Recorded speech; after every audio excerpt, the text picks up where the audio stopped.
veio a público um acordo entre o presidente do PL, o Valdemar da Costa Neto, e o atual presidente da República. Acordo costurado ali imediatamente após a divulgação do resultado eleitoral. Pois bem, este acordo trazia alguns pontos. Um salário mensal para o atual presidente da República, o aluguel de uma casa em Brasília, na verdade uma mansão em Brasília, a obrigatoriedade do presidente de fazer campanha para o PL, inclusive promovendo quadros que disputarão as eleições para as prefeituras daqui a 2 anos e, claro, colocar-se como candidato à presidência da República em 2026. Assim, tem um ponto também importantíssimo neste acordo, que é a obrigatoriedade do PL de arcar com os custos jurídicos, diante da justiça, os custos pela defesa do atual presidente da República. Mas qual era o objetivo do PL com esse acordo com o atual presidente da República? Bem, uma coisa eu já disse, que é campanha eleitoral aberta em favor do PL, e o PL, claro, graças ao orçamento secreto, a uma campanha bem feita para a Câmara dos Deputados e o atual presidente da República, colocou ali um número expressivo de deputados e deputadas na Câmara. Mas tem um outro aspecto que é preciso considerar, que é a ideia de o atual presidente da República ser o líder da oposição. Veja, ele sai do governo e se tornaria, então, um líder da oposição, sendo o primeiro presidente em exercício não reeleito em uma eleição em que concorria para a eleição. Portanto, com toda a máquina, e nós vimos esta máquina funcionando na União e em alguns estados-chave e também em muitos municípios, Brasil afora. Mas o presidente não foi reeleito e nós comentaremos isso melhor em um próximo vídeo. Por agora, eu quero conversar com vocês e pensar isso. O atual presidente da República como líder da oposição. Veja, ele se elege, entre muitos aspectos, com aquele discurso da antipolítica. O Jair tem vários vídeos aqui sobre isso no nosso canal, você pode acessá-los.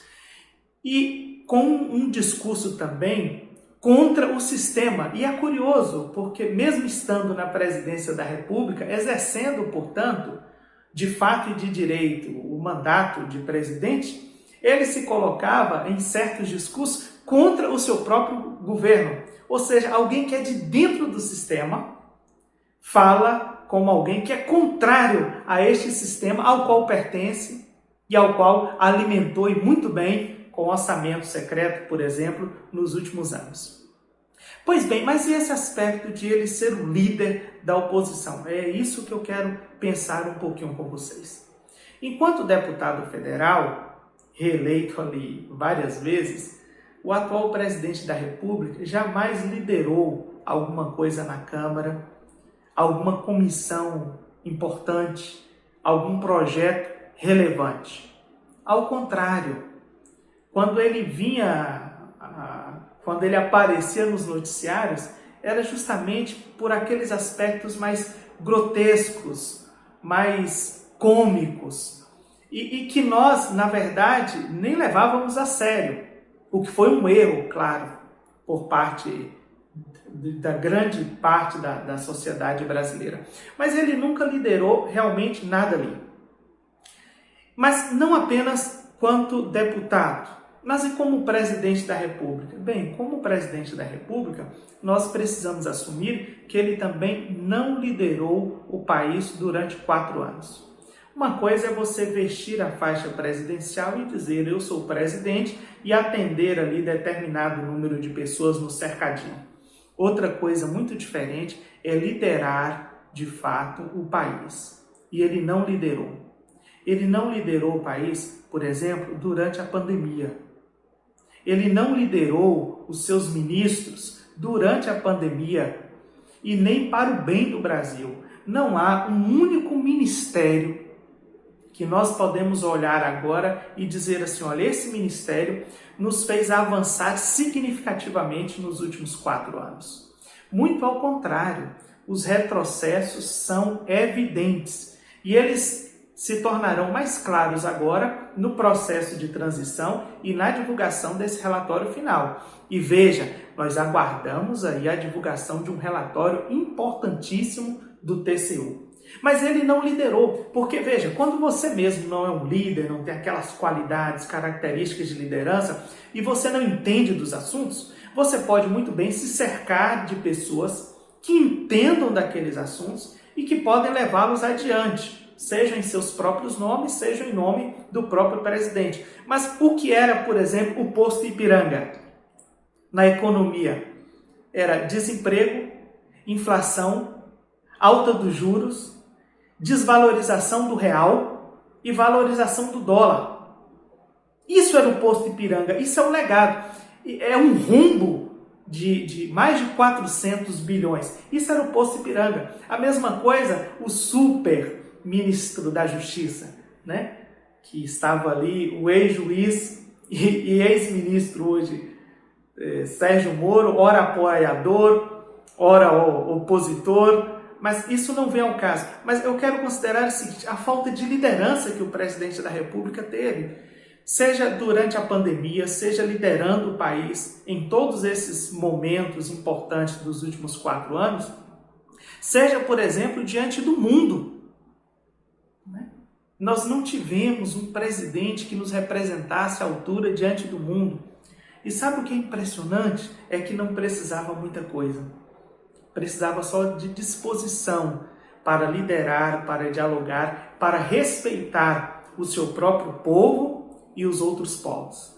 Basta ver, por exemplo, o comportamento do presidente eleito Luiz Inácio Lula da Silva, que consegue rapidamente, em tempo recorde, reconectar o Brasil com o mundo e hoje, né, o seu discurso é esperado como um dos mais importantes da COP27. Então não precisava muito. Isso é importante para o Brasil. O presidente da República poderia ter liderado, por exemplo, a agenda ambiental. Não fez. Ao contrário, naquela ideia de colocar quadros que seriam importantes, ele teve ali ministro do meio ambiente que era o contrário às pautas ambientais, às políticas de meio ambiente, e foi um desastre total. Não liderou o país comercialmente, né? Entendendo que nós não devemos nos colocar contrários a este mundo multipolar que surge com a predominância da China, mas manter as nossas importantes parcerias comerciais e abrir outras fronteiras. Então, ele não liderou o país. Mas como é que agora ele se colocaria como líder da oposição? Aí, bem, a gente precisa ver e analisar isso com calma. Observe, por exemplo, o nome do presidente da República sumiu das faixas de protestos ontem em Brasília, ontem, 15 de novembro. O nome dele simplesmente sumiu das faixas. Este silêncio, né, que ele tem feito, que faz bem a nós e ao país de não acordarmos com aqueles discursos desastrados, horrorosos. Isso faz bem para nós, claro, mas isso também intriga os seus próprios eleitores, né? Que silêncio é esse? Será que está aguardando alguma coisa? Será que não está? E esse silêncio, claro, o coloca numa condição de atraso com o líder da oposição. Por quê? Porque a transição está ocorrendo, e ocorrendo muito bem. O presidente Lula, o Alckmin, a Gleisi, o Mercadante têm acertado muito na transição, e o novo governo vem aí e vem com muita força, com muito reconhecimento nacional e internacional. Nacional porque foi um governo em defesa da democracia, né, de amplo apoio social. De outra forma, não teria sido eleito. Mas esse silêncio que estava ontem nos protestos, que está também do lado do próprio presidente, que faz bem à sociedade brasileira, porque faz com que a sociedade pense o seu futuro, e pense profundamente políticas que envolvam, por exemplo, saúde, educação, ciência, tecnologia, cultura, meio ambiente, e pense isso com profundidade, isso o coloca em atraso para ser um líder da oposição.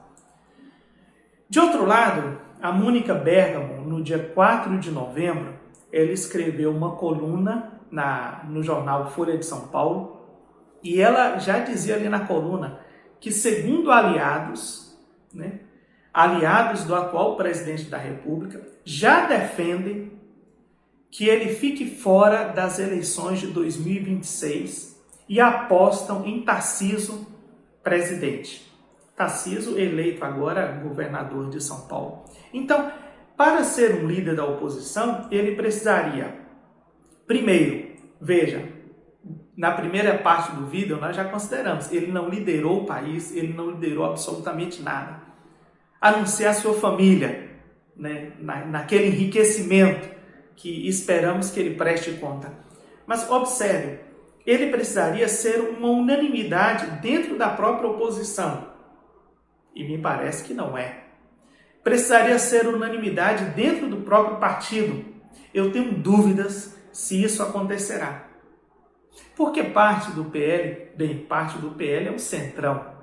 Nem todo o PL é bolsonarista raiz. Bolsonarismo raiz. Mas também, de fato, o centrão. Então, ele precisa precisa ter o que falar com propriedade. Não basta apenas agora xingar, espernear, esbravejar, dizer que está tudo errado. Especialmente porque muitos desses erros são erros herdados do seu governo. Então é difícil perceber, por agora, qual discurso exatamente ele tomará como líder da oposição. Na nossa visão, não tendo condições de liderar absolutamente nada. Então, ele precisaria quebrar o silêncio com algo relevante para falar, ele precisaria ser unanimidade na oposição e no PL. Terceiro lugar, depende muito de como ele lidará com a justiça. Há muito o que ele precisa responder. Ele e aqueles que estiveram com ele durante todo este governo. E eu não me refiro apenas à pandemia. Claro, a pandemia é o aspecto mais sensível.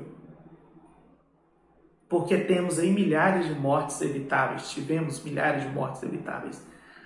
Mas depende como ele lidará com a justiça. Bem, ele terá os recursos, veja você, os recursos do PL, que são recursos públicos, partidários, para defendê-lo diante da justiça, por possíveis indícios de crimes cometidos por ele.